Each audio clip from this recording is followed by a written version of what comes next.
রায়ের পর কোর্টে কেঁদে ফেললেন নির্যাতিতার বাবা। কি বললেন বিচারককে?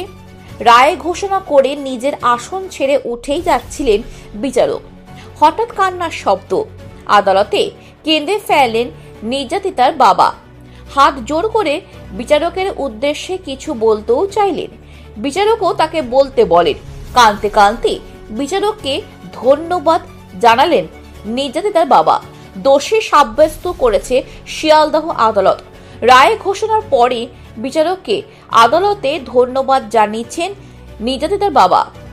রায়দানের পর বিচারক নিজের আসন ছেড়ে উঠে বেরিয়ে যাওয়ার সময় তার উদ্দেশ্যে কাঁদতে কাঁদতে নির্যাতিতার বাবা বলেন, আপনার ওপর যে আস্থা রেখেছিলাম তার পূর্ণ মর্যাদা রেখেছেন, আপনাকে ধন্যবাদ দিতে চাই।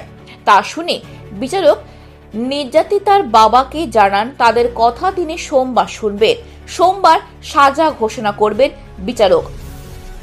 প্রসঙ্গত, আরজিকর কাণ্ডে একমাত্র অভিযুক্ত হিসেবে সঞ্জয়ের নাম করেছিল সিবিআই। ভারতীয় ন্যায় সংহিতার 64 ধর্ষণ, 66 ধর্ষণের পর মৃত্যু এবং 103 খুন ধারায় দোষী সাব্যস্ত করা হয়েছে সঞ্জয়কে। আগামী সোমবার দুপুর 12:30টায় সাজা ঘোষণা করবে আদালত, জানালেন বিচারক অনির্বাণ দাস। বিচারক দাস সিভিক ভলেন্টিয়ার সঞ্জয়ের উদ্দেশ্যে বলেন, সিবিআই এবং সাক্ষীদের বয়ানের ভিত্তিতে যা মনে হয়েছে তাতে দোষী সাব্যস্ত করব আপনাকে। আপনার সর্বোচ্চ শাস্তি হতে পারে মৃত্যুদণ্ড। সেটা শুনে সঞ্জয় বলেন, আমি কিছু করিনি, আমার গলায় রুদ্রাক্ষের মালা, আমার কথাটা একবার শুনুন। বিচারক বলেন, সোমবার আপনার কথা শুনবো।